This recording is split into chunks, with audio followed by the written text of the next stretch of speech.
Is David Pollack right about what he had to say about the Georgia Bulldogs? A pretty big statement. I've got it written down. Todd McShay, NFL Draft Insider, he's got a new show on The Ringer called The McShay Show. One of his first guests, I'm talking about really new, one of his first guests, former Georgia defensive superstar David Pollack, who used to, have a bigger platform with ESPN. Now he does not have that exact platform.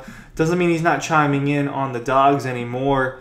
McShay asked him the question: Is what Georgia's doing good enough for them to make it to the top, to win the national championship? Is this offense good enough with Carson Beck struggling a little bit, with the receivers struggling a little bit?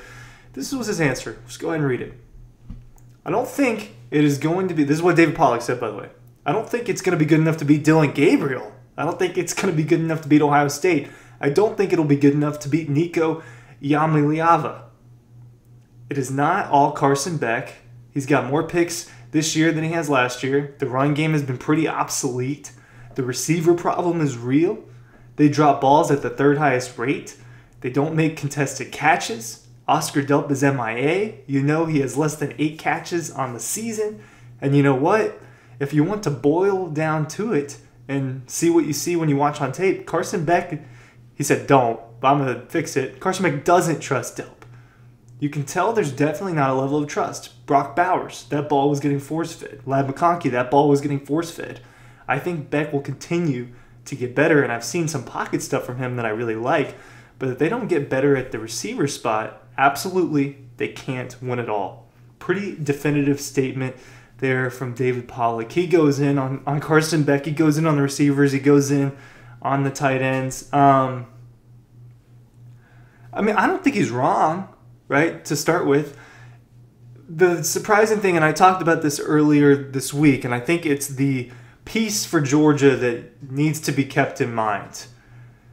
You look at Georgia, and it's kind of been up and down, right? The dominance is not what we're used to seeing. Now, you got to throw away the past few years, right, and just look at it for what it is this year.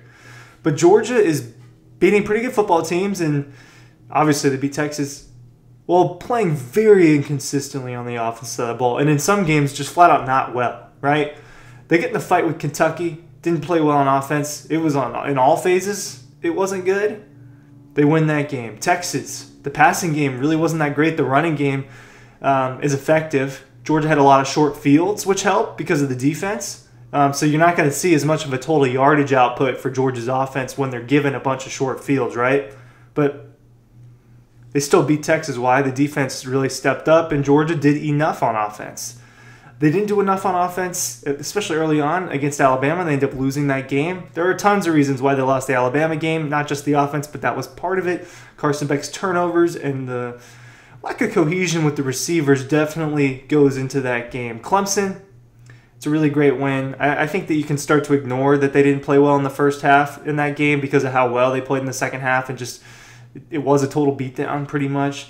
But then, some of these random SEC games, maybe it is like past years where Georgia just doesn't show up for all of them, right? Now, the thing is, when it won national championships, it kind of did, and most of the time Georgia was dominating, but there were the Missouri games, right?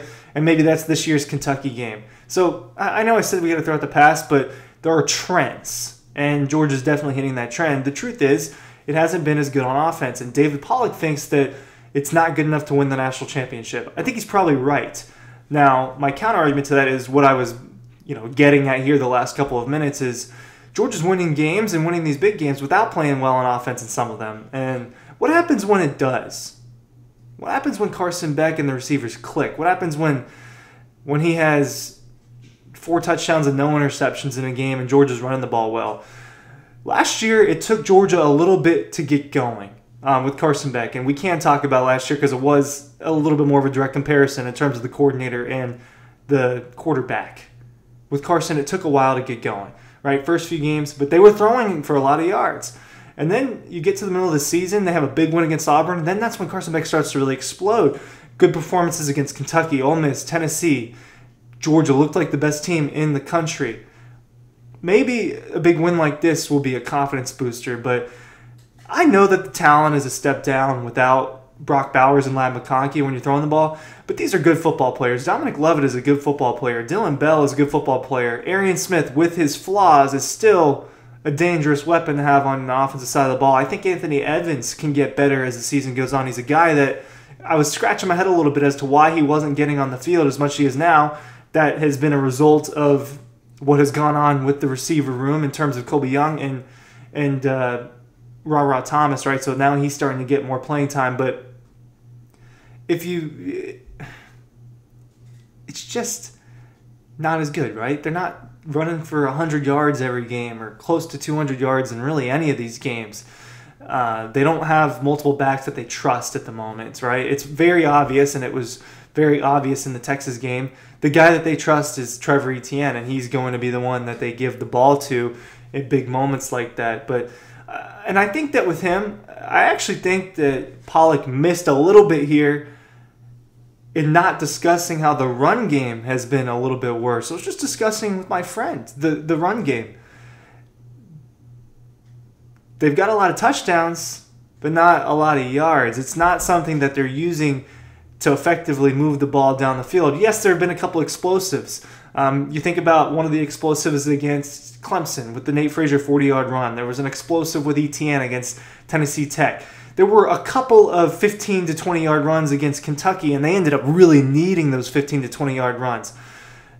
I think Etienne had one explosive run against Texas, maybe two. I know he had a couple of big catches, but that's a big part of the problem is, look, as much of it felt like Kendall Milton and Dejan Edwards were a little bit of a step down from what Georgia's used to at having a running back, they had explosives and they churned the ball out. And maybe there's some truth in the fact that Georgia's struggling on offense because it's not running the ball as well. It's kind of been something we've been talking about here at Dawg Post for at least the last month, but they're putting a lot on Carson Beck's shoulders. I'd argue almost that they're putting more on Carson Beck's shoulders than they have a quarterback since Aaron Murray. I think Stetson's a little bit different. Georgia's offense was stacked with Stetson. He could run the ball with his legs. Kenny McIntosh and James Cook and Zamir White and Kendall Milton, Dejan Edwards, they were better weapons out of the backfield. But you think about those offenses, Georgia had A.D. Mitchell, Brock Bowers, Ladd McConkey, Karis Jackson, Marcus Rosemy-Jackson, all those running backs. We were wrong. I was wrong heading into this season. I was telling you guys Georgia could score 40 points per game. This is going to be one of the best Georgia offenses you've ever seen. Guess what? I'm wrong. And I'm going to admit that because it just hasn't been that. And maybe I was a little naive for thinking that because I just thought that these receivers would be a little bit better, right? I'm not sitting here and trashing on the receivers. If Kirby or someone gets a hold of this, I know that sometimes you do watch this kind of stuff. I'm not sitting here and saying Dominic Lovett, Dylan Bell, and company are bad receivers. They're just not playing as well. Dylan Bell, a couple drops. At tight end, Oscar Delp has... David Pollack's right. He has been a little MIA. Part of that, I think, is he's getting passed on the depth chart by Lawson Lucky, but I think the other aspect of it does have to do a little bit with trust there. Brock Bowers was a safety valve, and Ladd McConkey was as good as you can get as a second safety valve on an offense at this level. Well, not as good as you get, but a really, really damn good one. And it's super, super evident that they don't have that. And that's the part that's shocking to me. I didn't think that there would be this much of a drop-off in production. The interceptions, look, he threw 6 last year. This year he's thrown 8. 3 of them were against Alabama. 3 of them were against Texas. So 6 of them were in 2 games alone. Some of these are tipped balls. Some of these are on the receiver. Some of them are on Carson Beck. Right? That first one he threw against Texas, on Carson Beck. You're throwing to a dude who hasn't caught really any balls in his Georgia career into double coverage across the middle. He gets sandwiched a little bit. The ball gets tipped and it gets intercepted. So I just think that it's one of those things where the differences are not quite as drastic as you'll see. I think that some of these things are a little bit marginal. And we're talking about just a few inches here and there, a foot or two here and there where Carson Beck and this receiver room are playing a lot better.